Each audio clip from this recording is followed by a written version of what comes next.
حج کا مقصد اور اس کی روح کیا ہے؟ حج اللہ کے گھر کا حج، اس کا عمرہ، یہ اسلام کا رکن ہے. یعنی کہ جو چیزیں ہمیں، جو اعمال، جو افکار ہمیں مسلمان بناتے ہیں، ان میں سے ایک حج کرنا ہے. اگر اس کی استطاعت ہو تو، اگر آپ اس کو کر سکتے ہو تو حج کرنا فرض ہو جاتا ہے. اور یہ ظاہر ہے کہ جس نے حج نہ کیا اس کے بارے میں بڑی سخت قسم کا انذار اللہ کے نبی نے صلی اللہ علیہ وسلم فرمایا کہ جو حج کے لائق ہو اور نہ کرے، تو بہت سختی سے اس کے بارے میں الفاظ عطا فرمائے. اس لیے بہت ضروری ہے. حج کا مقصد اور فائدے، اللہ تعالی اس کی برکت سے انسان کے سارے گناہ معاف کر دیتا ہے. تمام کے تمام گناہ. حضور اکرم صلی اللہ علیہ وسلم سے حدیث تو منقول ہے، ان میں سے ایسے الفاظ بھی ہیں جیسے کہ ایک بچہ نیا پیدا ہوتا ہے تو اس نے کوئی گناہ نہیں کیا ہوتا نا، ویسے ہی حاجی کا عالم ہوتا ہے جب اس کا حج قبول ہو جائے، مکمل ہو جائے.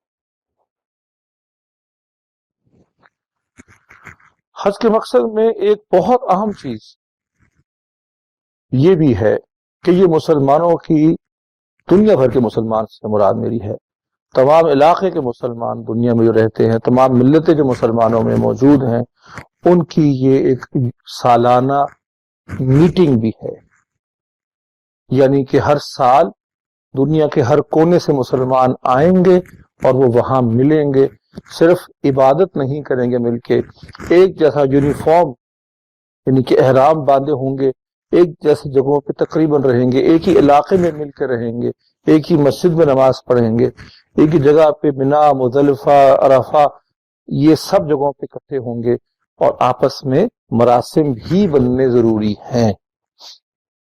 حج کا ایک بڑا مقصد یہ بھی ہے. تو اصل روح، یعنی حج کی اصل روح یہ ہوگی کہ پورے فوکس کے ساتھ وہ گھر بار چھوڑ کر آیا ہے، کاروبار دھندا دکان چھوڑ کے آیا ہے، نوکری ملازمت چھوڑ کے آیا ہے. اب وہ پورے فوکس کے ساتھ اللہ کے گھر کا طواف کرے، اللہ کے گھر کے سامنے بیٹھ کے نماز پڑھے، منا میں، مزدلفہ میں، عرفات میں دعائیں مانگے. یہ سارے کام اس نے کرنے ہیں بڑے فوکس یکسوئی کے ساتھ، کٹ کے ساری دنیا سے. یہ ہے حج کی روح.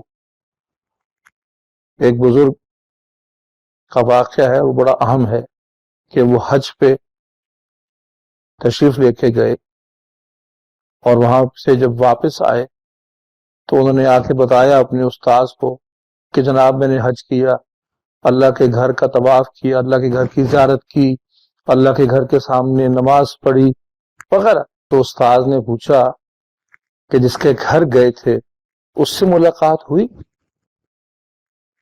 تو فرمایا کہ نہیں استاذ جی، یہ کاموں میں بزی ہو گیا.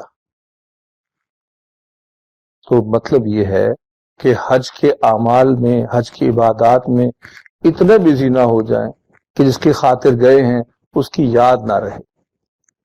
اللہ کا ذکر، اللہ کی یاد، اللہ کے ساتھ جڑنا، اللہ کا دھیان، اللہ کے ساتھ یہ جس کو ہم بچوں کو سکھاتے ہیں جی پکی دوستی کرنا، وہ پکی دوستی کا ایک بڑا اچھا موقع حج ہے. تو یہ اعمال میں اور دعاؤں میں اور محض رسموں کو پورا کرنے میں کہیں یہ نہ بھول جائیے گا. اصل میں تو یہ اللہ کے گھر آنا ہے، اور جب کسی کے گھر جاتے ہیں تو اس سے ملاقات مقصود ہوتی ہے. تو اللہ تعالیٰ کی قرب اور اس کی محبت، اس کا ساتھ حاصل کرنا، یہ سب سے بڑا کام کرنے کا ہے. اللہ تعالیٰ آپ کے حج کو قبول فرمائے، اور جو ہم میں سے ساتھی حج پہ نہیں جا سکے، اللہ تعالیٰ بار بار حرمین شریفین کی زیارت نصیب فرمائے.